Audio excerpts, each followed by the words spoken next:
कहानी की शुरुआत प्रिया सुबह की भागदौड़ में है। अपनी पुरानी उबाऊ ऑफिस की नौकरी के लिए लेट हो रही है।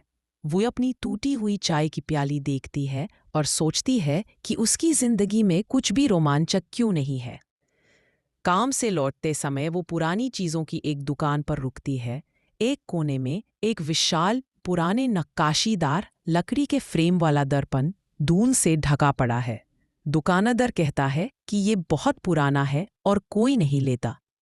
प्रिया को वो अजीब तरह से आकर्षित करता है और वो यूं सस्ते में खरीद लेती है। रात में प्रिया अपने छोटे से अपार्टमेंट में दर्पण लगाती है। वो थकान से सो जाती है। आधी रात को दर्पण से एक हल्की नीली रोशनी निकलने लगती है। प्रिया हड़बड़ाकर जागती है और दर्पण के करीब जाती है। वो देखती है कि दर्पण के अंदर की छवि धुंधली हो रही है और कोई और उसकी तरफ देख रहा है।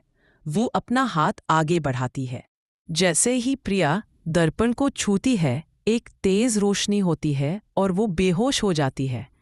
जब उसकी आंख खुलती है, वो एक भव्य रेशमी बिस्तर पर है। कमरा सोने और कीमती पत्थरों से सजा है। ये बिल्कुल दूसरी दुनिया लगती है। वो उठकर पास के शीशे में देखती है। वो खुद को देखती है, लेकिन उसके कपड़े और बाल शाही हैं। तभी दरवाज़ा खुलता है और एक कठोर चेहरे वाला लंबा चौड़ा व्यक्ति आर्यन अंदर आता है। वो कहता है, राजकुमारी मीरा, आप फिर से अजीब हरकतें कर रही हैं। मंत्री विक्रम ने आपके खिलाफ साजिश रची है। आपको तुरंत यहाँ से भागना होगा। प्रिया घबराकर कहती है, राजकुमारी कौन? मैं प्रिया हूं। आर्यन उसे पागल समझता है। प्रिया को पता चलता है कि वो अनजाने में असली राजकुमारी मीरा की जगह आ गई है। असली मीरा, जो अब प्रिया की दुनिया में है, दर्पण के टूटे हुए हैंडल को देखकर प्रिया अब राजकुमारी मीरा है। वो महल के नियम, शिष्टाचार और शाही भोजन से जूझती है। वो चम्मच की जगह हाथ से खाने की कोशिश करती है, जिससे सभी हैरान होते हैं। आर्यन उस पर लगातार नजर रखता है। वो सोचता है कि सदमे के कारण राजकुमारी का व्यवहार बदल गया है। मंत्री विक्रम मिलने आता है। वो चिकनी चुपटी बातें करता है, लेकिन प्रिया को उसकी आंखों में डर और नफरत दिखती है। आर्यन उसे बताता है कि मंत्री विक्रम सिंहासन हथियाना चाहता है। प्रिया को डर लगता है। रात में आर्यन उसे भागने का एक गुप्त रास्ता दिखाता है, पर प्रिया डरकर भागने से मना कर देती है। आर्यन को उसका निडरता भरा रवैया पसंद आता है। इसी बीच असली मीरा दर्पण को ठीक करने के लिए शहर में एक पुराने कारीगर को खोजने की कोशिश करती है, पर कोई उसकी बात नहीं मानता। आर्यन प्रिया के व्यवहार से परेशान है। राजकुमारी मीरा पहले बहुत घमंडी और कठोर थी, पर ये मीरा दयालु और लोगों से बात करने वाली है।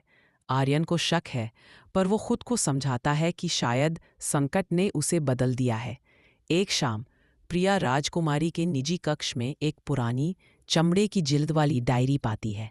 डायरी में मीरा ने लिखा है कि मंत्री विक्रम उसका विरोध कर रहा है और उसके पास एक जादुई तावीज़ है जो उसे बचा सकता है। ये तावीज़ ही इस दर्पण और समानांतर दुनिया का राज है। तभी एक महल का नौकर चुपके से प्रिया की जासूसी करता है। अगले दिन प्रिया और आर्यन तावीज़ की तलाश में निकलते हैं। डायरी में लिखा है कि तावीज़ महल के अदृश्य बाग में छिपा है। मंत्री विक्रम का जासूस नौकर ने उनकी बात सुन ली है। जैसे ही वे महल के पीछे के एक सुनसान बाग में पहुंचते हैं, मंत्री विक्रम के 2 गुंडे उन पर हमला करते हैं। आर्यन अपनी तलवार से उनका सामना करता है। प्रिया, जो अपनी दुनिया में मार्शल आर्ट्स की क्लासेस लेती थी, अपनी साधारण फाइटिंग स्किल से गुंडों को चकमा देती है। एक गुंडा भागते हुए चिल्लाता है कि असली राजकुमारी इतनी तेज कैसे हो गई। हमले के बाद आर्यन का शक यकीन में बदल जाता है। वो प्रिया से सख्ती से पूछता है, तुम कौन हो? असली राजकुमारी कहाँ है?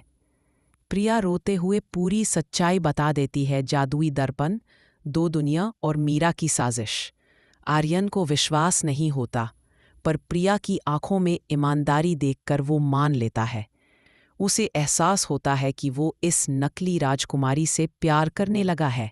वो वादा करता है कि वो उसे वापस उसकी दुनिया में भेजने में मदद करेगा, लेकिन पहले उन्हें मंत्री विक्रम को रोकना होगा। हमले के बाद आर्यन और प्रिया महल के गुप्त कमरे में छुप गए। प्रिया ने आर्यन को अपनी दुनिया और मार्शल आर्ट्स की ट्रेनिंग के बारे में सब बता दिया। आर्यन को उसकी सच्चाई पर विश्वास हो चुका था और वो समझ चुका था कि मीरा यानी राजकुमारी अब आम नहीं रही। इधर मंत्री विक्रम को भी नौकर से पूरी सच्चाई पता चली। उसका शक यकीन में बदल चुका था। गुस्से में उसने राजकुमारी से जुड़े हर राज की जड़ तक पहुंचने का फैसला किया और उस कारीगर को खोजने निकल पड़ा जिसने दर्पण ठीक किया था। रात होने पर आर्यन और प्रिया ने तावीज़ को सुरक्षित जगह पर पहुंचने की योजना बनाई और चुपके से गुप्त कमरे से निकल पड़े। प्रिया और आर्यन महल के एक सबसे पुराने वीरान हिस्से में पहुंचे। तलाश के बाद उन्हें वहां तावीज़ मिल गया। जैसे ही आर्यन ने उसे छुआ, तावीज़ से एक तेज रोशनी निकली और उसने प्रिया और असली राजकुमारी मीरा के बीच हुए आदान प्रदान को देखा। वहीं दूसरी दुनिया में राजकुमारी मीरा ज़रूरी जड़ी बूटियां लेकर कारीगर के पास पहुंची। कारीगर ने बताया कि दर्पण का हैंडल लगाते ही दोनों दुनिया का रास्ता फिर खुल जाएगा। लेकिन महल में आर्यन और प्रिया तावीज़ को उसकी जगह पर रख पाते उससे पहले ही मंत्री विक्रम अपने गुंडों के साथ वहां आ धमका। अब समय था आखिरी युद्ध का।